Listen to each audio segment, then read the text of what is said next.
The 100 Millionaires podcast. My name is Walter Murillo. I'm hanging out with my good friends Mike Shine and Mitch Jorsky. Mike, bring us in. Passive income from passive income, Walter. And Mitch, how do we do it? We organize and then we collect. All right. The world is on fire. I absolutely love that because as real estate investors, we've been preparing for this for our entire lives. I got to say the world's on fire because it gets people's attention. But truthfully, as real estate investors, we're like, oh my God, interest rates are high. Inflation is high. Real estate prices are still high. And we got a lot of opportunities here. It's now, obviously, people are losing their jobs. And we want to be sensitive to the fact that, yes, the world is losing jobs. Like big corporations who are just like making a whole bunch of money off of borrowing capital, not showing any profits. Now the tech companies have to actually go show profits. And in order to do that, what does every company go and do? They cut the bottom line. They fire all their people and they pull back on marketing. They pull back on their sales team and they just kind of say, okay, like hopefully we can, stem the bleeding. So we're going to see a lot of that. It's inevitable. We just went too hot too long. And now it's just like fixing things. Credit, though, Mitch brought this up yesterday in our little group chat. We have the Three Musketeers group chat. And Mitch, you were talking about credit, like the kind of like just the fact that people have way more money borrowed right now than they have ever in the entire like history of credit in America. And also that banks are not lending. Like there's just a little bit of a tightness on credit right now.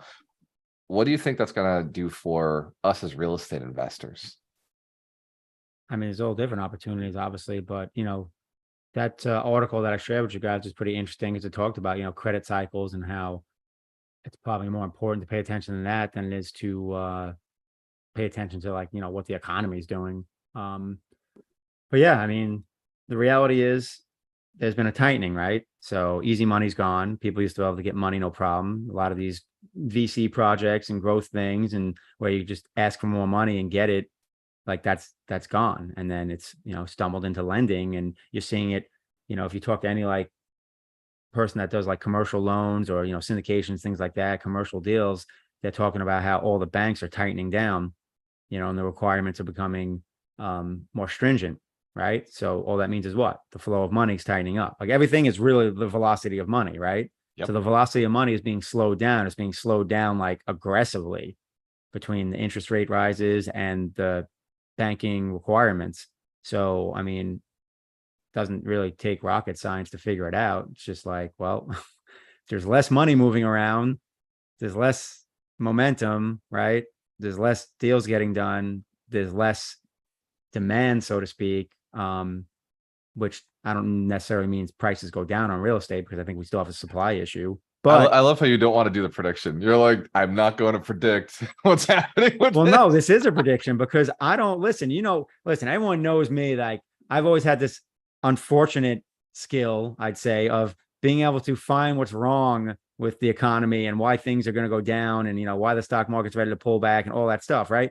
And even with that said, all these people that are like, oh, the real estate market's going to get wrecked. Oh, we're going to drop 20%. I'm like, I don't see it because, yes, I agree with you on every reason that you're saying, but I'm also recognizing the offsetting factors, right? And in the end, when you get down to fundamentals, everything is supply and demand, and we still have a supply issue. The supply issue is not going to change, especially with builders pulling back now, right?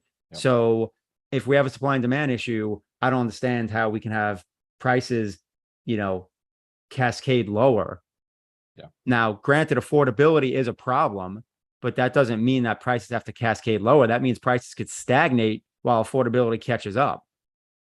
Yeah, and we see it. There's 3 million houses missing in the U.S. Yeah, a lot of houses missing. Right. So, and I get like you have the baby boomer generation where that's like well, at this point, the second largest generations. Millennials are bigger than them now in terms of number, but I get that obviously with the baby boomer generation, you have obviously, a combination of obviously people passing away and then also just downsizing. It hasn't even started yet. Like they're not even aging out. Like that aging out process starts in 2 years. Yeah. It's like they're close, but we're not even there yet. And then the center of that, you're talking about a 15-year die-off period. Yes. So like that's going to take 7 years to get to the center of it where we're finally seeing massive impact. Yeah. So they'll be selling homes and downsizing and retiring down to Florida and all that good stuff. But that's just like a piece of, because Yeah. then you think about the other side of supply that's not going to come on the market. Think about all the people that are like middle-aged and they were going to upgrade, right? They're either in their starter home or in that mid-size home and they were going to upgrade and they're looking at their 3.5% mortgage. And now they're looking at a 7% mortgage and they're like, no, we can make do right where we are. Yep. And then you get the So- Airbnb model, which is increasing how much a person can earn from their building. So there's people who are buying buildings because they can just make more on them. But even though like Airbnb is getting squeezed, more and more people are like, well, I can spend more money in these tropical locations. So you're seeing it on the coasts and in warmer weather getting beat up, or major cities getting beat up on price because like we can make more on Airbnb. So like there's some weird technology is having a play in it too. Yeah, it's I all agree quite with you, Mitch. interesting. I've been saying 2025, 2026 for a while now. I built the whole prediction 2 years ago. And like that is my bottom, but we don't see the top, like we don't see it start turning till 24. So every year it looks like, okay, we got to get closer. It's got to be there, but it still hasn't turned. It still hasn't. And that prediction is looking more and more accurate now as we get closer into it. And everything you're saying just substantiates it. Like it's like, yeah, there's a lot of things happening, but So I sent you guys a tweet in WhatsApp about today, the Chicago Purchasing Managers Index was way down. And the guy who posted said, good night, inflation. Good morning, recession. This is bad, really bad. And they were like predicting like a forecast of 47, and it ended up being 37.2. So it's a sign of the opposite, which is what This is very, Kathy Wood was saying, that yeah, we're going into a They keep- deflationary market. It's inevitable. exactly, Right. exactly. It's just Fed doesn't see it, but everybody else does. Oh, it's there's so much old data. Like this is the thing. When people are looking at stuff from today, or they're looking at it from last week, or looking at it from last month, or looking at it from like a quarter ago, it's like it doesn't really matter. Like we're long-term investors and we've made decisions based on the very long term of how we do things, which is why we own multifamilies. It's why we own businesses. It's why we, invest in companies that we know are going to be here a decade or 2 decades from now. Like, so like these little blips, these little, like, I'm not an active investor in the sense that I'm day No. trading, right? Like Not I'm at not all. sitting there being like, oh my God, I gotta Not buy at in all. between the pennies. Like, come on, Not at all. that's a job, right?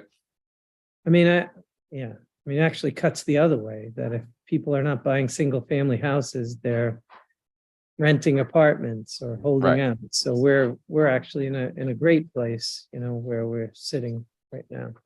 Absolutely. And that's why owning the real estate the way we have, like owning the multifamilies, like we're going to a renter nation. I said this to Dorina last night. I was like, man, like, she's like, because I'm looking at the $1 billion idea, right, guys? Like if you're a millionaire, you start looking at $10 million or $2 million. So we're at that point where we're looking at, well, if we keep doubling, we're 7, 8 years away from $1 billion. How do we do it?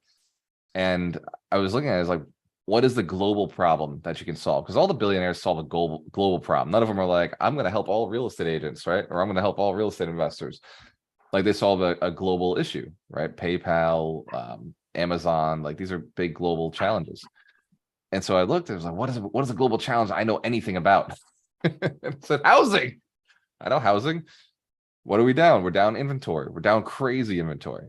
So we need a bunch of inventory to come to the market. And even like it's really about, can you develop real estate at a very affordable price? That's why we looked into remember, what was it, a year ago? We were really looking into 3D printing houses with South Coast Capital. Oh, yeah. That was like our big obsession. And the technology is not there yet. Like, it's close, but it's not there where you can like just have somebody go do it. You've got to really go and dig deep into be able to build these things, and the cities aren't really approving them right now. So, but I think that ultimately somewhere in that line is where I think there's a lot of opportunity, is just create the housing, but create at such a space, like a price where you don't really, it's not going to kill you to have that housing out there. Like what we're doing, what I'm seeing all my buddies do is building units for 100,000 each. So they need to get, 150, 200,000 for that unit. Or Yeah. some of them are building units for 170, so that they have to get the 250 for it. They have to get the 300, 400 for it.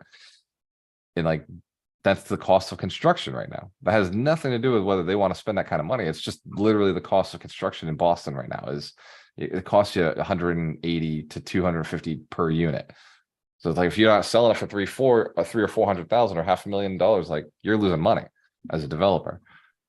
So you can't do, affordable housing. Like it just doesn't make any sense. Has that changed what Benny's doing at all? Benny Chopra? Well, think about what Vinny's doing. He's doing residential assisted living. So Yeah. he's I'm all not about renting out that. full units. He's renting out a bed. Let's build those. Yeah, like that makes way more sense for the next 15 years. 100% Yeah. because it doesn't even matter what the economy does. That We money is know the already baby boom made. generation, they got insurance and they got a need. And they They're have a gonna start lifetime of falling apart. earnings. Yep. The money's already made. The economy is not really affecting the baby boomer generation, at least, the older end of it. I mean, they already cashed in, they're already locked in. Yep. Government's taking care of them. They got Medicare. Like there's all these things that, yes, they complain about those things, but if you look at it, they have them and those things are paying them. So how do you get on that bill? Yeah, I'm with you 100%, Mitch. Like RAL, residential assisted living, like I'm all for I was it. gonna find the right partner. I'm gonna go there's no scout way some I'm doing it. land. I'm gonna Yeah. I'm gonna find the great piece of land for it, and then we'll call it We Vinny and be cut- like, all right, we found the location, let's do this. Yeah, I'll Yes. do what Vinny I does. mean- Vinny's got great partners who do all the work and he just raises the capital or puts the money in. Like that's the position I want in this. I don't want to do the work anymore. I'm gonna acquire a over that. piece of land in Ocala and be like, Vinny, I found the perfect location. Yeah. Love that. Actually, you know what? I got a friend, Isabel Guerrero. She built a course on Alchemist Nation and her course is RAL. But what she owns is the Residential Assisted Living Academy. And she teaches people how to invest in residential assisted living, how to turn like houses into residential RALs. So I'm thinking I may join her academy just as like a way to be like pick up operators. And like I say this, I probably will do. I've said it to Doreen a bunch of times. So Well, and I mean, it's good too, because then it also, kind of gives you a little knowledge for the ins and outs. So at least you're able to, vet operators. yeah, Right? well, I can just be like, yo, Isabel, like, what do you think of this person? Are they full of shit or not? Like, she's a personal friend. So like, Yeah, like, I yo, met her. Yeah, who was it? Serena She's actually really good, introduced me to her at the summit, and I never got a chance. I wanted to talk to her, and I never got a chance to because it was just too busy. I was running around. yeah, she goes to all the different events. She speaks all across the country about residential assisted living. Like her dad built the business, and then she's taken it over after he passed, and she's just a phenomenal speaker. It's She just knows what called she's the doing. Residential Assisted Living Academy. RAL Academy. RAL Academy. Yeah. I'm gonna check it out. Nice. You find her on TikTok, like she's always putting out videos about cash flow. Like, man, these things like 5,000 a unit. Like, this is the future, right? This is the future of real estate investing is getting into the RALs. I'm over here on a podcast talking about it, thinking I need to stop talking about it and go and invest Yeah, in it. just go do it. I need to just go like, who wants to do the work? Because I am not doing it. All right, I gotta jump off. All right. Get going. Same. So click the link, go to Alchemist Nation, download the RAL course that Isabel created. That's a pretty cool course to learn about RALs, residential assisted livings. I guess that's what I'm going to promote today. And Mitch, we talked about crypto. Crypto's down, sideways. Actually, you really didn't talk about crypto on We talked camera, about it so to earlier. speak.